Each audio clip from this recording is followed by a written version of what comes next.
এখানে প্রায় 20 লক্ষ টাকা আছে। এই টাকা থেকে আমি আমার বাবার কবরে সর্বনিম্ন 10 লক্ষ টাকা দিয়ে দিতে চাই। আর আর এই যে আইফোন 13 প্রো ম্যাক্স, এই ফোনটা আমার বাবা ব্যবহার করতো, অনেক নামি দামি মানুষের সাথে কথা বলতো। এখন যদি আমি এই ফোনটা বাবার কবরে না দিয়ে দেই, তাহলে মানুষ আমাকে কি বলবে বলুন তো? এই সবাই দাঁড়ান, আমি বাবার বড় সন্তান, আমাকে না জানিয়ে বাবার লাশ কেন কবর দিতে নিয়ে এসেছেন? বাবাজি, তুমি তো ঢাকাতে ছিলে, তোমার সঙ্গে যোগাযোগ করার বহু চেষ্টা করেছি, পাইনি। তোমাকে ফোনে বারবার ট্রাই করেছি, ফোনটা বন্ধ ছিল, তাই কোনো দিশা না পেয়ে আমরা দাফন করতে চলে এসেছি। যাক, তুমি এসেছো ভালোই হয়েছে। না বাবাজি, আর কেউ আসতে বাকি আছে নাকি? না, আর কেউ বাকি নেই। এই রাকিব, তুই বাবার লাশ কেন এখানে কবর দিতে নিয়ে এসেছিস? ভাইয়া, এটাই তো আমাদের কবরস্থান। গ্রামের কেউ মারা গেলে এখানেই দাফন করা হয়। গ্রামের মানুষের সাথে আমাদের বাবার তুলনা করলি নাকি? আরে এখানে তো ফকির মিসকিনদের কবর দেওয়া হয়, আমি আমার বাবাকে এখানে কবর দিতে দিব না। আলামিন, তুমি কেন মূর্খের মতো কথা বলছো? এটা মসজিদের কবরস্থান। মহল্লার কেউ যদি মারা যায়, এখানেই তো কবরস্থ করা হয়। এবং কেউ যদি সেখানে জিয়ারাত করতে আসে, একজনের জিয়ারাত করলে সকলেরই জিয়ারাত হয়ে যায়। তাছাড়া আমি তোমার বাবার বন্ধু, ব্যাপারটা আমি দেখছি। সবাই এসো, লাশটা কবরে না ভাই। ইমাম সাহেব ধরুন। চাচা দাঁড়ান, আমি আমার বাবাকে এই ভেজা মাটিতে কবর দিতে দিব না। এই রাকিব, দাঁড়িয়ে আছিস কেন? দ্রুত গিয়ে একজন রাজমিস্ত্রি নিয়ে আয়, আমার বাবার কবর পাকা করে টাইলস করে দিব, যাতে আমার বাবার লাশ পোকামাকড়ে না কাটতে পারে। আলামিন ভাই, আপনি সব কি বলছেন? আমি একজন মসজিদের ইমাম এখানে দাঁড়িয়ে আছি, লাশ কিভাবে দাফন করাতে সেটা আমি খুব ভালো করে জানি। তাছাড়া আপনাকে দেখে তো অসুস্থ মনে হচ্ছে। আচ্ছা ঠিক আছে, আপনার কিছু করতে হবে না, আপনি দাঁড়িয়ে থাকুন, যা করার আমরাই করছি। ইমাম সাহেব, 10 বাড়ির খাবার খেয়ে দেখি মুখে বুলি ফুটেছে। আরে আমার বাবা কি সাধারণ কেউ ছিল নাকি? আমার বাবা একজন ভিআইপি পারসন, আমার বাবার জন্য এই সাধারণ কবর তো হবে না। আমি আমার বাবার জন্য টাইলস করে পাকা করে কবর করে দিব। আরে আমার বাবা মসজিদে গেলে সামনের কথা সবাই ছেড়ে দিত, সবাই তাকে সম্মান করতো। যেহেতু আমার বাবা একজন ভিআইপি পারসন, তাহলে তার কবরটা একটু স্পেশালি না হলে হয়?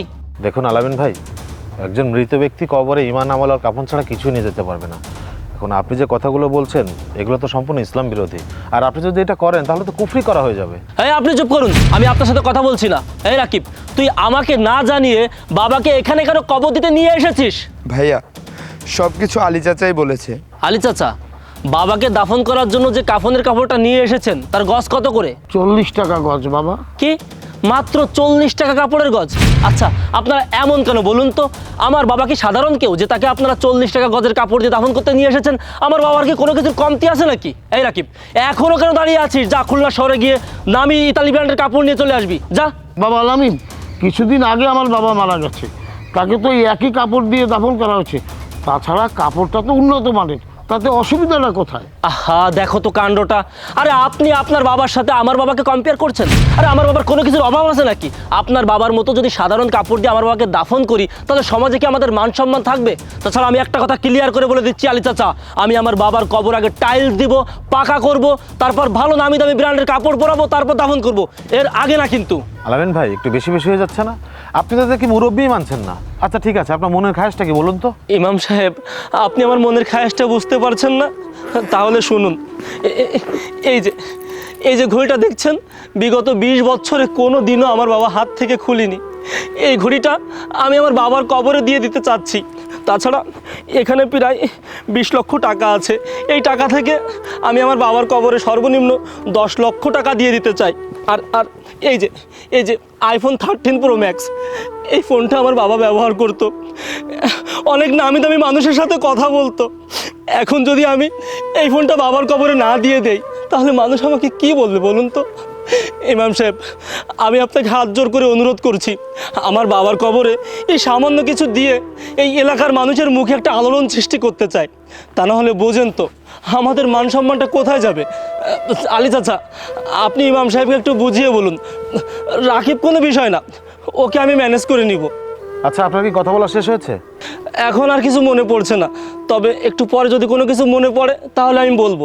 না, আপনি যেহেতু বলেছেন আপনার কথা বলা শেষ, তাই আপনাকে কথা বলার কোনো সুযোগ দেওয়া হবে না। আমি সবার উদ্দেশ্যে একটা কথা বলছি, আপনার বাবার লাশ এখানেই পড়ে থাকবে, আপনি একা আপনার বাবার লাশ দাফন করবেন।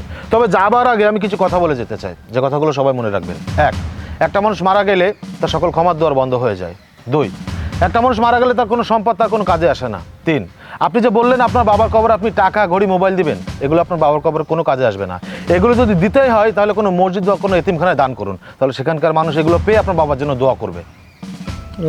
ইমাম সাহেব, আমি কিছু কথা বলতে চাই। জি বলুন চাচা। বাবা আলামিন, তুমি যে আলোচনার আলোড়নের কথা বললে, এই আলোচনা ঠিকই হবে, তবে ভালোর দিকে নয়, খারাপের দিকে। আমার জানা মতে তোমার বাবা একজন কোটিপতি এবং দানবীর ছিলেন। তোমার বাবা এই রসুলপুর গ্রামের রাস্তার দুধারে 30 কিলোমিটার জুড়ে গাছ লাগিয়েছেন, তাতে কি তোমাদের সুনাম হয়নি? তোমার বাবা এই গ্রামের অনেক মসজিদের সাথে সম্পৃক্ত ছিলেন এবং মসজিদের উন্নয়ন কল্পে উনি কিন্তু অনেকগুলো মসজিদ নির্মাণও করেছেন, তাতেও কি সুনাম হয়নি? এই গ্রামের অসহায় পরিবারের বিবাহযোগ্য মেয়ে ছিল অনেকের, তাদের অর্থের অভাবে বিয়ে হচ্ছিল না, তোমার বাবা সেই বিয়ের ব্যবস্থা করেছেন। এতিম অনেক ছেলেপেলে আছে যে অর্থের অভাবে তাদের লেখাপড়া বন্ধ হয়ে যাচ্ছিল, সেই লেখাপড়ার ব্যবস্থা তিনিই করেছেন, এতেও কি তোমাদের সুনাম হয়নি? বাবা, তোমাকে একটা কথা বলি, তুমি এখানে দাঁড়িয়ে যেসব কথা বলছো এগুলো শরিয়ত বিরোধী, শরিয়ত এগুলো কখনোই মানে না, এটা ইসলামে একেবারে হারাম হারাম হারাম। চাচা চলুন, আমরা কেউ লাশ দাফন করবো না। চলো। ভাইয়া, সবাই চলে যাচ্ছে, তুমি কিছু একটা করো। সবাই চলে গেলে আমরা বাবার লাশ কিভাবে দাফন করব? চাচা দাঁড়ান।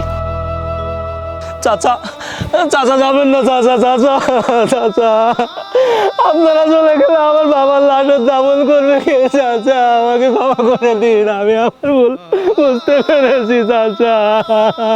ইমাম সাহেব, আপনি চাচাকে বুঝিয়ে বলুন, আপনারা চলে গেলে আমার বাবার লাশের দাফন করবে কে?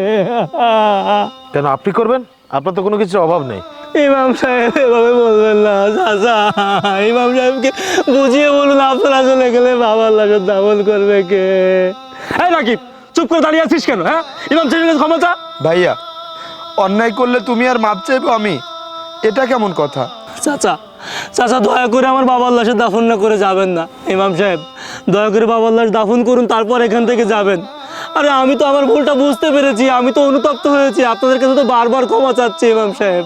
হ্যাঁ চাচা, ভাইয়া যেহেতু ভুলটা বুঝতে পেরেছে, তাহলে আপনারা দয়া করে ভাইয়াকে ক্ষমা করে দিন এবং বাবার লাশটা দাফন করুন। যেহেতু তোমার বড় ভাই নিজের ভুলটা বুঝতে পেরেছে, এটাই অনেক কিছু। ইমাম সাহেব, ওরা তো ছোট মানুষ, ওরা বুঝতে পারে নাই, ওদের বোঝার অনেক ভুল আছে, আপনি ক্ষমা করে দিয়ে আসুন, লাশটা দাফন করার ব্যবস্থা করি। ঠিক আছে চলুন।